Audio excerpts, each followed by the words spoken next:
Hello everyone. तो आज के इस वीडियो में हम लोग बात करने वाले कंट्रोलिंग के बारे में, उसके meaning, definition, aspects of controlling, nature और इंपॉर्टेंस के बारे में। तो वीडियो ज़रूर देखिएगा, पूरे एंड तक बने रहिएगा ताकि आपके सारे डाउट्स क्लियर हो सके।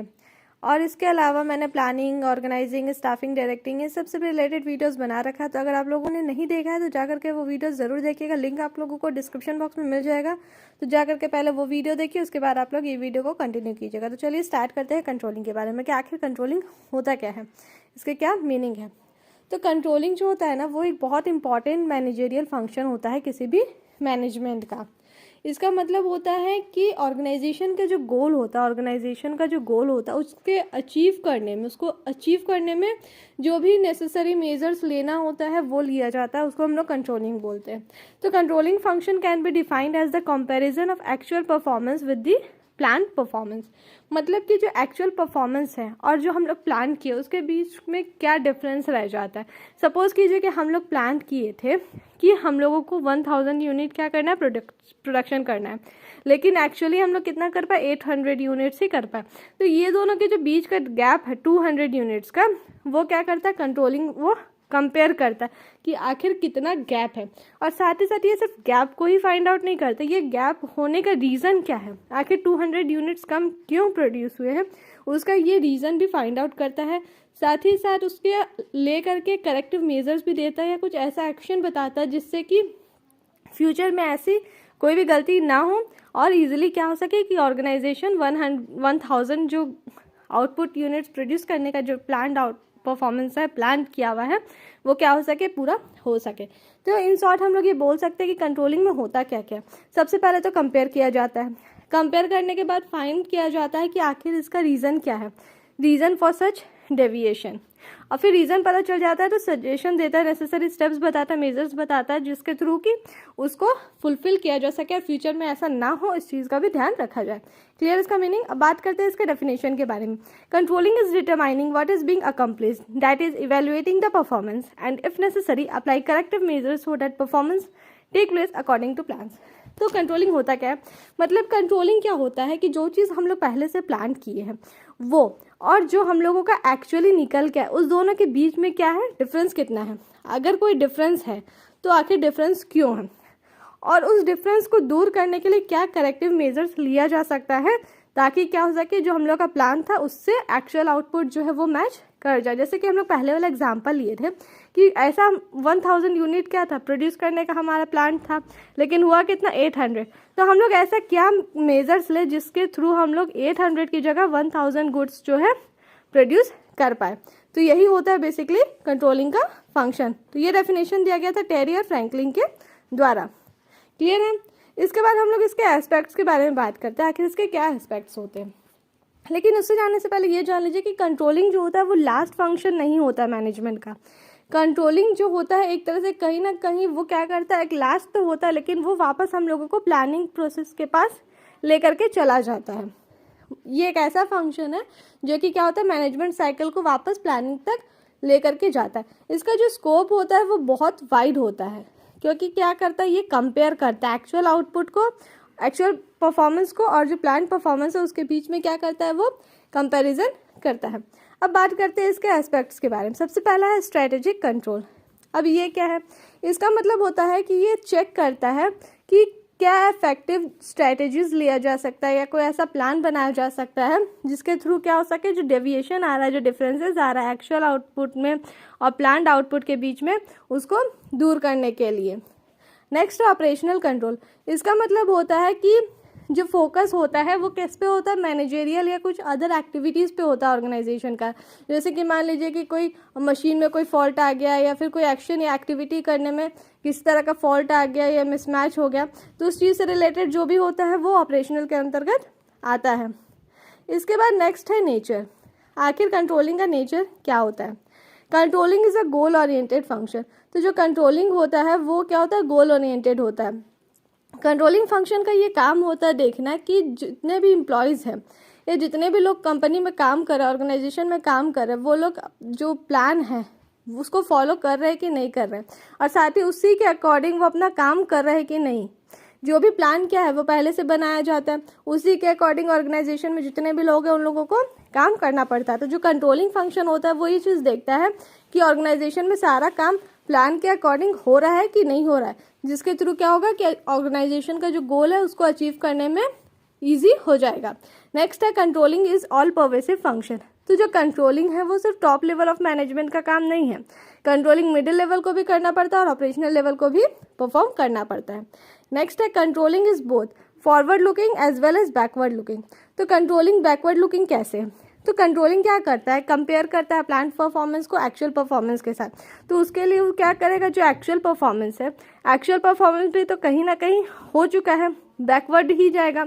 उसके लिए वो क्या देखेगा, अपना पास्ट देखेगा कि कितना वो एक्चुअली प्रोडक्ट प्रोड्यूस कर पाया है, और साथ ही साथ जो प्लान्ड आउटपुट है उसके लिए भी वो क्या करेगा, बैकवर्ड ही देखेगा। साथ ही साथ क्या होता है कि कंट्रोलिंग में कंपैरिजन होता है।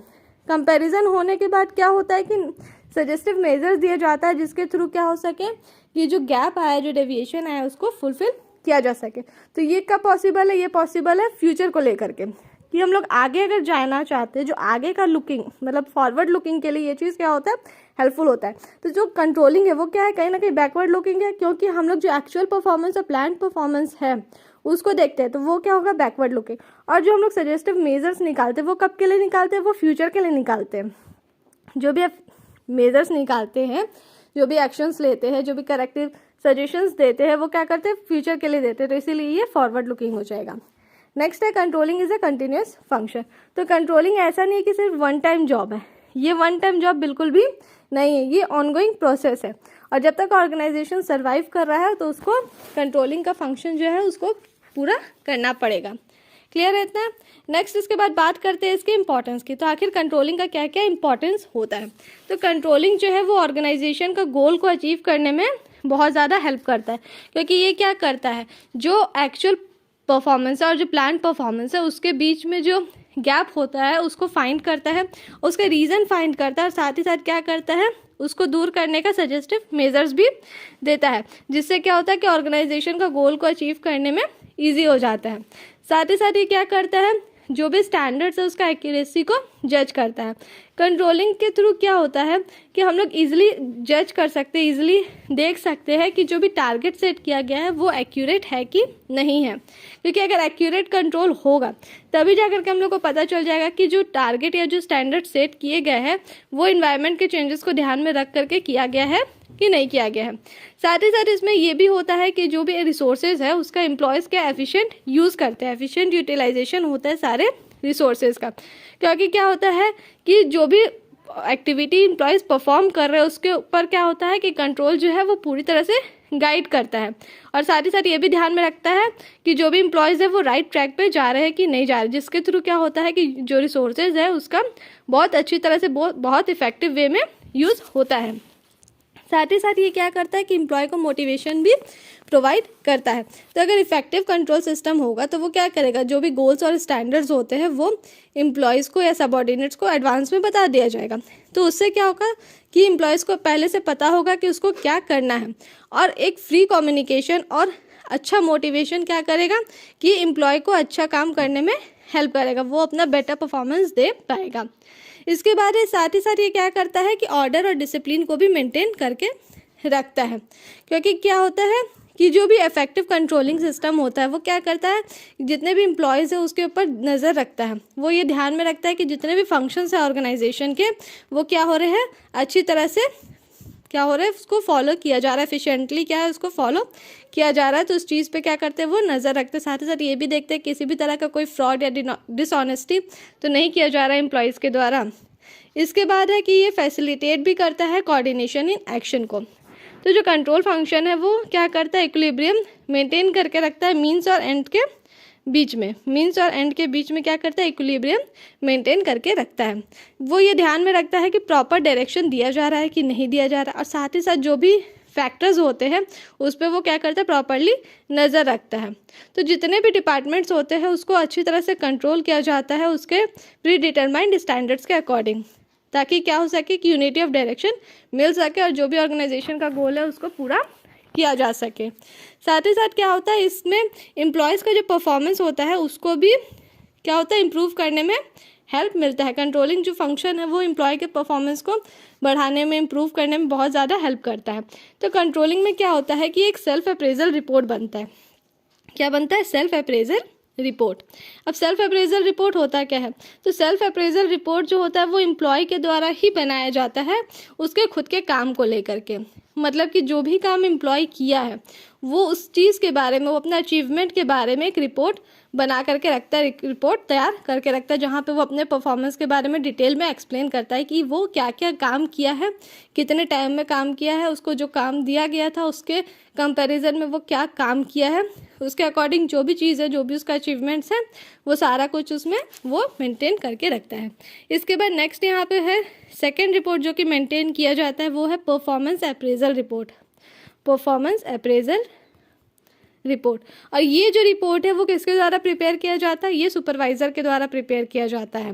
वो सुपरवाइज़र क्या करता है कि कंटिन्यू मॉनिटर करता है और ऑब्जर्व करता है अपने एम्प्लॉय को, और वो देखता है कि जो एम्प्लॉय है वो अपना काम अच्छी तरह से कर रहा है कि नहीं कर रहा है, जो भी स्टैंडर्ड और एक्चुअल परफॉर्मेंस है उसके बीच में क्या डिफरेंस है, उसको कंपेयर करता है कि उसको जितना टारगेट पूरा करने के लिए बोला गया था वो उतना कर पाया है कि नहीं कर पाया। इस चीज़ों पे वो क्या करता है? अच्छी तरह से ऑब्जर्व करता है और मॉनिटर करता है।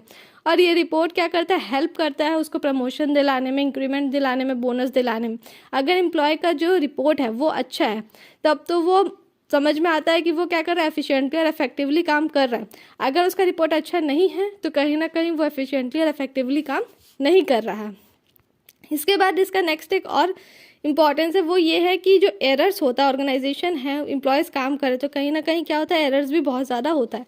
पर कंट्रोलिंग फंक्शन क्या करता है कि एरर को मिनिमाइज़ करने में हेल्प करता है, क्योंकि यहाँ पे क्या हो रहा है कि कंटिन्यूस मॉनिटरिंग हो रहा है, कंटिन्यूस चेक किया जा रहा है हर चीज़ों को लेकर के।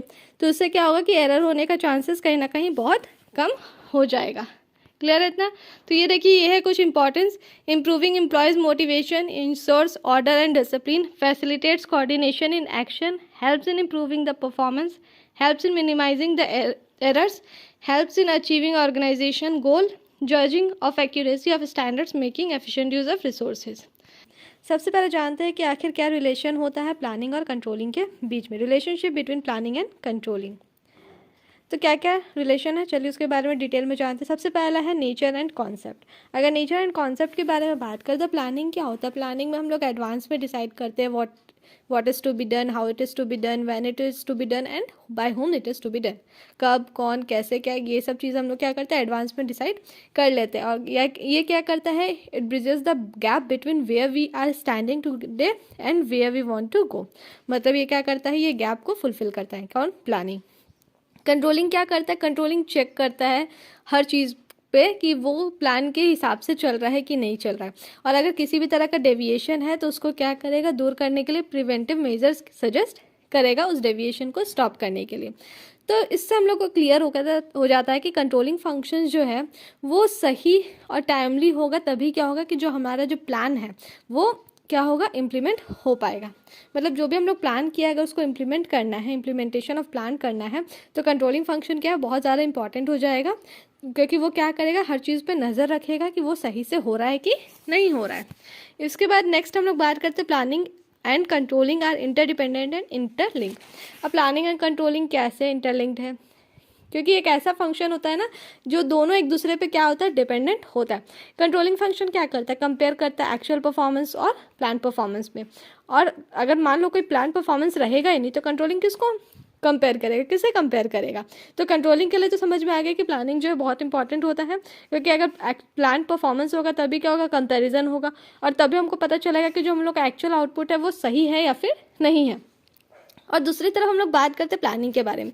अब प्लानिंग कैसे इंटरडिपेंडेंट है, इंटरलिंक है कंट्रोलिंग से, तो वो कैसे होगा कि प्लान हम लोग जो भी बनाते हैं अगर वो पेपर पे बना करके रख जाए, उसको फॉलो इम्प्लीमेंट ना हो, तो वो क्या कुछ प्रॉपर होगा? नहीं।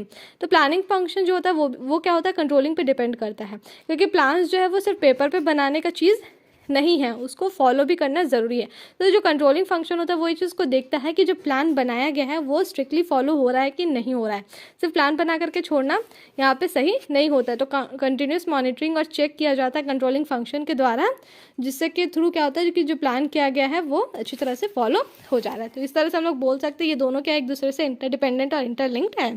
Next, planning and controlling are both backward looking as well as forward looking. अब कैसे? सबसे पहले हम लोग बात करते हैं कंट्रोलिंग के बारे में। कंट्रोलिंग बैकवर्ड लुकिंग कैसे है? क्योंकि हम लोग क्या करते हैं, कंपैरिजन करते हैं। कंपैरिजन प्लान्ड आउटपुट और एक्चुअल आउटपुट का, जो कि क्या है, पास्ट का है। तो हम लोग को उसके लिए क्या है, बैकवर्ड देखना पड़ रहा है। अब बात करते हैं फॉरवर्ड लुकिंग। फॉरवर्ड लुकिंग कैसे है कि हम लोग क्या करते हैं, सजेस्टिव मेजर्स देते हैं। जो मेजर्स देते हैं, जो डेविएशन को ध्यान में रख करके, वो किसके लिए देते हैं, फ्यूचर के लिए देते हैं। तो ये कैसे हो गया, फ्यूचर फॉरवर्ड लुकिंग हो गया। अब वही हम लोग बात करते हैं प्लानिंग का। अब प्लानिंग क्या करते हैं, प्लानिंग फॉरवर्ड लुकिंग कैसे है? क्योंकि हम लोग क्या करते हैं, प्लानिंग जो करते हैं वो किसके लिए करते हैं, फ्यूचर के लिए करते हैं। जो भी हम लोग प्लान्स बनाते हैं वो क्या करते हैं, फ्यूचर के लिए बनाते हैं। फ्यूचर को ध्यान में रख करके बनाते हैं ताकि हम लोग का जो रिसोर्सेज है उसका मैक्सिमम यूटिलाइजेशन हो सके। और ये बैकवर्ड लुकिंग इसलिए क्योंकि हम लोग जो भी प्लान्स बनाते हैं वो क्या करते हैं, फोरकास्ट करते हैं।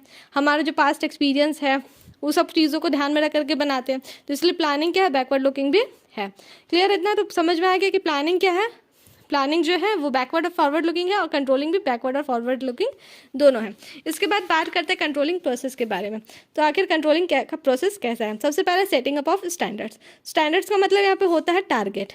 क्या होता है, टारगेट। टारगेट मतलब कि जिससे के थ्रू हम लोग क्या करेंगे, एक्चुअल परफॉर्मेंस को मेजर करेंगे।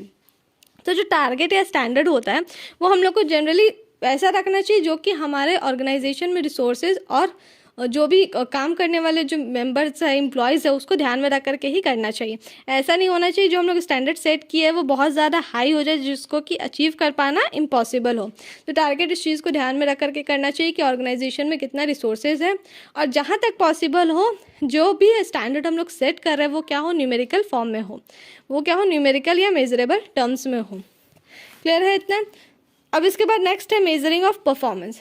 अब हम लोग क्या किए, टारगेट तो या स्टैंडर्ड जो है उसको सेट कर दिए।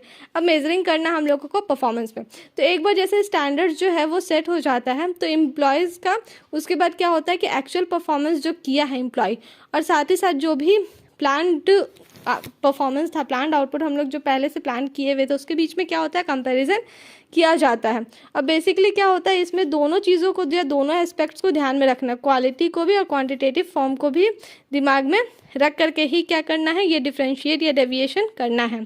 सिर्फ क्वालिटी को करके अगर हम लोग करेंगे तो भी सही नहीं है, सिर्फ क्वांटिटी को भी करेंगे तो भी सही नहीं है। जैसे क्वालिटी पैरामीटर जो है वो फिक्स, अगर मान लीजिए कि कोई प्रोडक्ट हम लोग बेचते हैं तो उस केस में क्या होता है कि बहुत ज़्यादा सेल्स रिटर्न हो रहा है उस प्रोडक्ट का, या तो फिर बहुत ज़्यादा उस चीज़ का रिजेक्शन हो रहा है। तो उस केस में हम लोग को समझ जाना चाहिए कि जो क्वालिटी यूज़ हो रहा है प्रोडक्ट बनाने में वो पुअर क्वालिटी का है। इसके बाद नेक्स्ट हम लोग का नेक्स्ट स्टेप है comparison, compare performance against the standard. तो इस प्रोसेस में क्या होता है कि एक्चुअल परफॉर्मेंस और प्लान परफॉर्मेंस के बीच में क्या होता है, कंपैरिजन किया जाता है। और यदि कोई मिसमैच है, यदि डिफ्रेंशिएशन होता है दोनों के बीच में, किसी भी तरह का कोई डिफरेंस आता है, जैसे मान लीजिए कि प्लान किए थे हम लोग 1000 का और एक्चुअल निकल के आया 800, तो ये जो डिफरेंस अगर निकल के आता है तो डिफरेंस के केस में क्या होगा कि उसको सॉर्ट किया जाएगा। लेकिन अगर मान लीजिए कि जो डिफरेंस है वो छोटा है, मान लीजिए 1000 है और 1000 तो नहीं हो पाया, लेकिन 1000 के बदले 980 यूनिट्स जो है वो प्रोड्यूस हो गया, तो इस केस में क्या होगा, ये जस्ट माइनर है तो इसको हम लोग एक बार के लिए इग्नोर भी किया जा सकता है। लेकिन अगर यही डिफ्रेंशिएशन जो है या डिफरेंस जो है वो बहुत ज़्यादा होगा तो उस केस में टाइमली एक्शन लेना ज़रूरी हो जाता है। Next analysing deviation. इसके बाद होता है कि जो भी डेविएशन आया है वो ऐसा तो नहीं है कि जितना भी डेविएशन होगा हमको सारा को टॉप लेवल को जा करके बताना है, नहीं, सारा जो डेविएशन होता है, सारा ये सब चीज़ जो होता है वो टॉप लेवल को नहीं बताया जाता है। जो भी बहुत ज़्यादा अगर डिफरेंस आ रहा है तभी वो जाता है टॉप लेवल के पास, या बहुत ज़्यादा जो एक्सट्रीम हो, रेंज के बाहर हो, तभी वो टॉप लेवल के नॉलेज में जाता है। अदरवाइज जो भी मैनेजर होते हैं उस लेवल पे वही क्या करते हैं, इसको सॉर्ट आउट करने का कोशिश करते हैं। अगर प्रॉब्लम माइनर होता है तो उसको इग्नोर किया जाता है, और अगर थोड़ा सा भी वैसा हो कि मैनेजर के कंट्रोल में हो तो उसको मैनेजर खुद ही क्या करता है, सॉल्व करता है। क्लियर है? तो इसमें हम लोग 2 पॉइंट्स के बारे में बेसिकली हम लोग बात करते हैं। सबसे पहला आता है क्रिटिकल पॉइंट कंट्रोल, और इसके बाद दूसरा यहाँ पे है मैनेजमेंट बाय एक्सेप्शन। तो सबसे पहले जो क्रिटिकल पॉइंट कंट्रोल है उसमें हम लोग ये बोलते हैं कि बेसिकली क्या फोकस करता है, कुछ की एरियाज पे ये क्या करता है, फोकस करता है। जैसे कि मान लीजिए कि जो प्रोडक्शन है, प्रोडक्शन का कॉस्ट, उसमें 5 रुपीज़ का क्या हुआ, इंक्रीमेंट हुआ। तो 5 रुपीज़ का इंक्रीमेंट हुआ, तो इस केस में क्या है कि अगर एक बार ये इंक्रीमेंट हुआ तो कहीं ना कहीं क्या है, जो फ्यूचर का जो प्रॉफिट है और जो फ्यूचर रेवेन्यू ऑर्गेनाइजेशन को, उसमें भी क्या करेगा, इफेक्ट लेकर के आएगा। क्लियर है इतना। अब इसके बाद नेक्स्ट जो है मैनेजमेंट बाय एक्सेप्शन। अब इसमें क्या कि अगर मान लीजिए मैनेजर्स है जो कि हर चीज़ को कंट्रोल करने का कोशिश कर रहा है, लेकिन उससे नहीं हो पा रहा, उसके जो रीच है वो हैंडल नहीं कर पा रहा है, थोड़ा सा भी माइनर एरर हो चाहे ज़्यादा एरर हो, बट वो क्या कर रहा है कि मैनेजर से नहीं हो पा रहा है। तो कई बार ऐसा भी होता है ना कि जो डेविएशन होता है वो बहुत ज़्यादा क्या होता है, माइनर होता है, बहुत छोटा छोटा डेविएशन होता है। तो उसमें क्या होता है कि जो मैनेजर होता है वो इस चीज़ पे अपना टाइम वेस्ट बिल्कुल भी नहीं करता, टाइम और एनर्जी वेस्ट नहीं करता। अगर जो डेविएशन है वो माइनर है, माइन्यूट है, तो उस केस में क्या होता है, मैनेजर उसको पूरी तरह से इग्नोर करता है और वो अपना टाइम और एनर्जी बचाता है उसको सॉल्यूशन को खोजने में, ना कि इन सब माइनर्स के चक्कर में अपना टाइम और एनर्जी वेस्ट करता है। इसके बाद हम लोग का लास्ट स्टेज है टेकिंग करेक्टिव मेजर्स। तो जब हम लोग कंपेयर कर दिए एक्चुअल परफॉर्मेंस को प्लान परफॉर्मेंस के साथ, तो मैनेजर क्या करेगा, उसको पता चला कि हाँ ये डेविएशन है एक्चुअल और प्लान के परफॉर्मेंस के बीच में। तो नेक्स्ट स्टेप ये होगा कि उसका रीज़न फाइंड आउट करेगा कि आखिर ये हुआ क्यों है।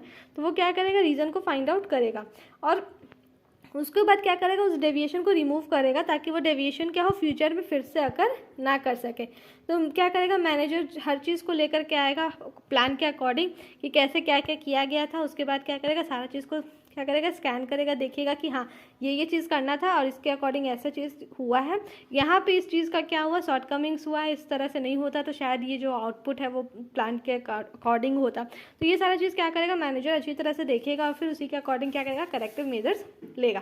क्लियर इतना। अब नेक्स्ट है फीडबैक ऑफ इन कंट्रोलिंग।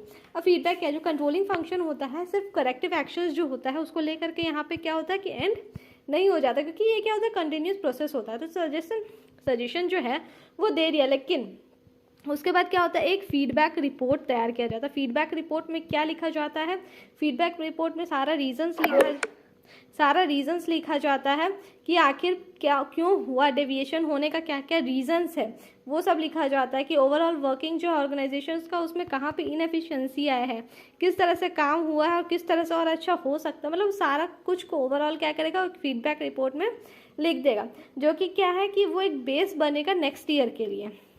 क्योंकि क्या है कि इसका वही काम होता है कि जो गलती इस साल हुआ या इस बार हुआ वो क्या हो, नेक्स्ट ईयर या नेक्स्ट बार फिर से वो रिपीट ना हो। इसके बाद है नेक्स्ट डेविएशन इन कंट्रोलिंग। तो जो डेविएशन होता है वो होता है क्या, डिफरेंस होता है प्लान्ड आउटपुट और एक्चुअल आउटपुट के, एक्चुअल परफॉर्मेंस के बीच में क्या होता है, बीच का जो डिफरेंस होता है उसको बोला जाता है डेविएशन।